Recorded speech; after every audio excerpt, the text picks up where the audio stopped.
A Little Red Riding Hood short story. Once upon a time there was a great forest.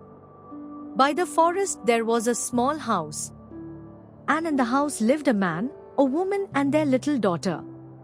One day, the woman, who was an extremely handy seamstress, made her daughter a beautiful scarlet cloak and hood. The girl loved the cloak. She wore it so often that, from that day forward, she became known as Little Red Riding Hood. Little Red Riding Hood is mid-jump above a blue puddle. She is wearing multicolored stripped leggings, a yellow vest, green wellies and her red hood and cloak. Little Red Riding Hood, said the mother, would you be so kind as to take some freshly baked bread, butter and a fruit cake to your grandmamma? I'd be delighted to, mother, said Little Red Riding Hood, but it has been such a very long time since I have seen grandmamma. I fear that I shall not recall where she lives or even what she looks like. My dear, replied the mother, once you get going you'll be sure to remember the way. Little Red Riding Hood set off into the heart of the forest. She carried a wicker basket, lined with a red and white checkered cloth and filled with her grandmother's goodies. Little Red Riding Hood sang softly as she hopped along the forest path and watched the world go by. A wolf is sat high up in a tree, while Little Red Riding Hood is walking through the forest. A beastly wolf heard Little Red Riding Hood's sweet song. The wolf was a nasty, greedy creature and it longed for nothing more than to gobble up Little Red Riding Hood for his breakfast. But he daren't. You see, a woodman was working close by with his dog. The dog looked a little timid and moth-eaten, but, by Jove, could it be ferocious, especially when it caught a sniff of a beastly wolf. So, instead of pouncing and risking a commotion, the wolf crept up to Little Red Riding Hood very gently and said, "Hello, Little Red Riding Hood. To where are you going this fine morning?" "To see my grandmamma," she said, "and take her the gifts from my basket, bread, butter and cake." At the bottom of a tree, the wolf and Little Red Riding Hood and standing close together, facing each other. The wolf has a huge grin on his face. "Where does your grandmamma live?" asked the wolf. "In the heart of the forest," she replied. "Ah, yes. I know that house," said the wolf, in a low gruff voice, "but I must be off now. I bid you farewell, little girl. Do take good care of yourself out here. The forest can be a mighty dangerous place for little girls to be all alone." And before Little Red Riding Hood had time to reply, the wolf was gone. Little Red Riding Hood was in no hurry. She loved the forest and could happily play there alone for hours. She followed a butterfly. She watched a squirrel crack open a nut. She saw a rabbit hop through the ferns and a bee collect nectar from the wild flowers. On the forest floor there's a beautiful purple flower with a bee hovering just above the petals. A bunny is mid-bounce going through the grass. She even bumped into a woodman cutting logs. "Where are you going all alone, Little Red Riding Hood?" said the woodman. "I am going to see my grandmamma," she said. "But I must hurry along now or I will be late." While Little Red Riding Hood was playing, the nasty wolf ran as fast as he could to the heart of the forest and found her grandmother's house. The grandmother lived alone. She was dreadfully weak and rarely rose from her bed.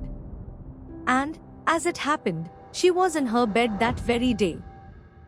The wolf crept up to the front door. "Tup tup tup. Who's there?" asked the old lady.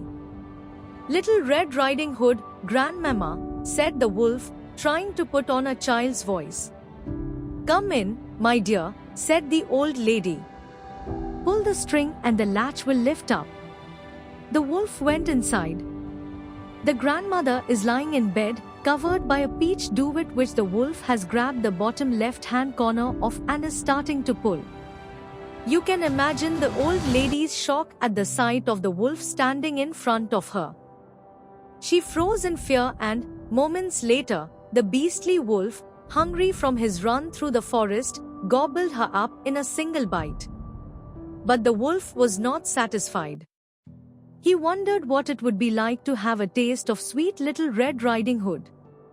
So he put on the old lady's nightgown and cap, got into the bed and waited for a tap at the door. An hour or so passed. Little Red Riding Hood then reached the house. "Tup tup tup."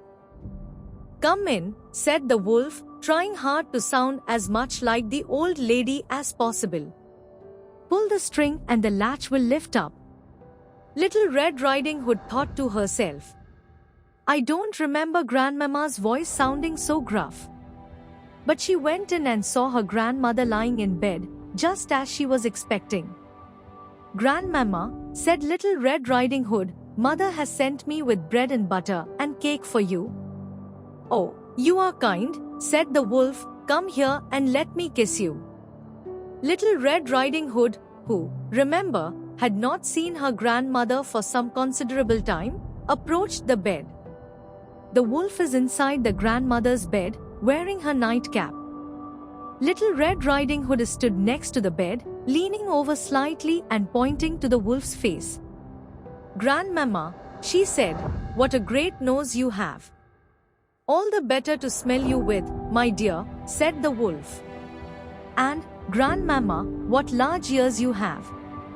"All the better to hear you with, mine." The wolf was now getting impatient.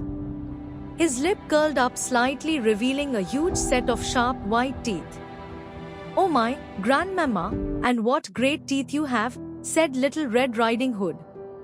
"All the better to eat you with," growled the wolf. He could wait no longer and pounced out of bed towards Little Red Riding Hood. At that exact moment, the door flew open with a bang. The woodman's dog darted in and jumped on top of the wolf.